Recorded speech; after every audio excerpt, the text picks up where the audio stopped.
Les 48 lois du pouvoir, loi numéro 2, ne fais jamais trop confiance aux amis. Apprends à utiliser les ennemis. Les amis peuvent facilement te trahir par envie ou ambition, souvent en profitant de leur proximité avec vous. Les ennemis, en revanche, ont plus à prouver et peuvent devenir des alliés étonnamment loyaux. Cette loi enseigne que dépendre trop des amis peut mener à la vulnérabilité. Utiliser stratégiquement les ennemis peut renforcer votre position. Le monde des dynamiques de pouvoir. Comprendre ce principe peut vous aider à naviguer plus efficacement dans les relations. Assurez-vous que votre confiance n'est pas mal placée et que vous restez vigilant contre les potentielles trahisons. Au milieu du IXe siècle, l'Empire byzantin a été témoin d'une histoire de confiance et de trahison. Michel III n'avait que 2 ans quand son père est mort, et peu après, il a été déclaré futur empereur. Son oncle Bardas, un homme d'une grande ambition et intelligence, gérait l'État et aurait pu s'emparer du trône pour lui-même. Mais il a choisi de soutenir Michael à la place. En grandissant, Michael avait besoin d'un conseiller pour l'aider à gérer l'État. Il fit une grave erreur en choisissant Basilius, un jeune homme qu'il avait sauvé d'une attaque de cheval sauvage des années auparavant. Impressionné par le courage de Basilius, Michel l'a nommé chef des écuries et l'a comblé de cadeaux et de richesses. La loyauté de Basilius semblait inébranlable, et Michael a commencé à lui faire plus confiance que quiconque, même plus que Bardas. Mais cette confiance serait bientôt sa perte. Michael voulait que Basilius soit son conseiller, mais Basilius manquait de connaissances politiques. Pour y remédier, Michel l'envoya dans les meilleures écoles, où Basile devint un conseiller brillant. Lorsque Michel devint empereur, l'influence de Basile grandit, jouant un rôle crucial dans chaque décision et événement important. Malgré cela, la soif de pouvoir et de richesse de Basilius ne diminuait jamais. Michael a doublé, voire triplé son salaire, mais Basilius n'était jamais satisfait. Bardas était devenu le chef de l'armée, et Basilius le voyait comme une menace. Il commença à empoisonner l'esprit de Michael contre Bardas, prétendant que Bardas complotait pour s'emparer du trône. Michael, aveuglé par la confiance, croyait Basilius. Un jour, dans un endroit bondé, Vasilis a tué Bardas avec l'approbation de Michael. Après avoir éliminé Bardas, Basilius exigea d'être nommé chef de l'armée, consolidant ainsi son pouvoir. Basile avait maintenant de l'argent, du pouvoir et des fidèles. 3 choses qui manquaient à Michel. Des années plus tard, lorsque la pauvreté a frappé l'Empire byzantin, Michael a demandé à Basilius de rembourser l'argent qu'il avait emprunté à l'État. Basilius a refusé, montrant un total irrespect. Michael a réalisé trop tard l'ampleur de son erreur. Une nuit, alors que Michael était ivre, Basilius et ses hommes l'ont ramené chez lui. Le lendemain, la tête de Michael était exposée sur une pique, et Basilius se déclara empereur. La confiance aveugle de Michael en Basilius le mena à sa chute tragique. L'amitié l'avait aveuglé, le rendant vulnérable à la trahison de la personne en qui il avait le plus confiance.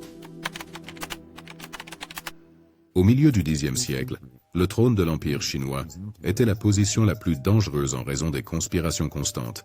Quel que soit celui qui devenait roi, il faisait face à une trahison immédiate de la part de généraux ambitieux qui le tueraient et déclareraient l'un des leurs comme roi. Pour se protéger, ces nouveaux rois tuaient alors les généraux restants.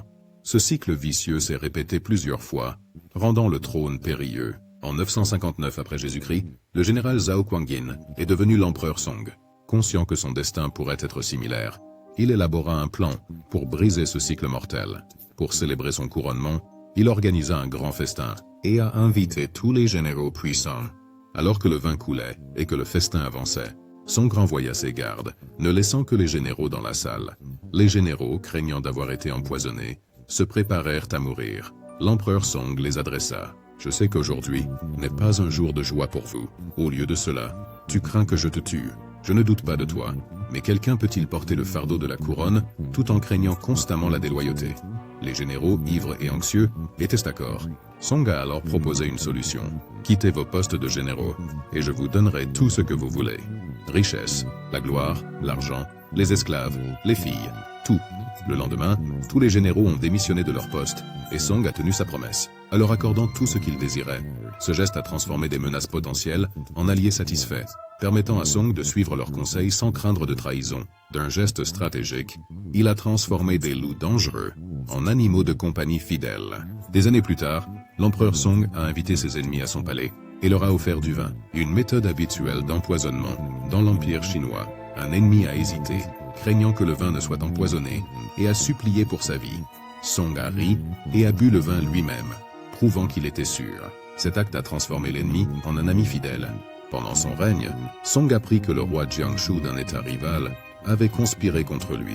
Au lieu d'arrêter Jiangshu, Song l'a traité avec respect et lui a donné un paquet à ouvrir pendant son voyage de retour. Jiangshu a trouvé des documents prouvant sa conspiration. Malgré cela, le traitement respectueux de Song a gagné la loyauté de Jiangshu, faisant de lui l'un des alliés les plus dévoués de Song. Un proverbe chinois dit « Vos amis sont les mâchoires d'une bête féroce. Si vous n'êtes pas prudent, ils vous mâcheront. » La chanson de l'empereur, avec d'une main, il a éloigné ses généraux en leur offrant richesse et sécurité, et de l'autre, il a transformé ses ennemis en ses amis les plus proches. Cette approche stratégique est la raison pour laquelle la dynastie Song a régné sur la Chine pendant 300 ans. Il est naturel de faire confiance aux amis. Dans ce monde cruel, les amis peuvent sembler être votre plus grand atout. Alors pourquoi ne pas compter sur eux plutôt que sur quelqu'un d'autre? Cependant, impliquer des amis dans le travail peut brouiller les frontières. Vous ne pouvez pas mettre la pression sur des amis comme vous le faites sur des collègues ou des subordonnés. Un ami te jugera souvent en fonction de votre amitié plutôt que de ton travail. Les émotions entrent en jeu, ce qui n'est pas nécessaire pour le travail. Tu veux travailler efficacement, sans compliquer les choses, avec des relations personnelles. Par conséquent, il vaut mieux séparer l'amitié et le travail. Au lieu de compter sur des amis pour des questions professionnelles, choisissez quelqu'un qui a quelque chose à prouver. Quelqu'un qui a quelque chose à prouver fera tout pour réussir, même déplacer des montagnes pour toi, si nécessaire. Ils sont poussés par leur besoin de montrer leurs compétences, ce qui les rend plus fiables dans un cadre professionnel. Considérons également le rôle des ennemis. Les ennemis sont importants dans la vie. La vie, sans ennemis, ni compétition. Nous devenons paresseux et ne grandissons jamais. Les ennemis nous gardent concentrés et alertes. Une personne avide de pouvoir ne craint jamais le conflit. Au contraire, ils prospèrent. Ils savent que les ennemis aident à prouver leur force. Les victoires contre les ennemis sont bien plus significatives que des mots creux venant des amis. Cela signifie-t-il que l'amitié est inutile? Non. L'amitié est très importante.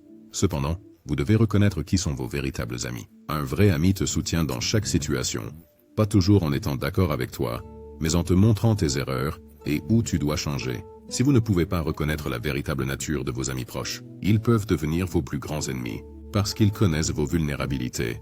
C'est pourquoi Voltaire a dit « Dieu me garde de mes amis, je peux gérer mes ennemis moi-même ».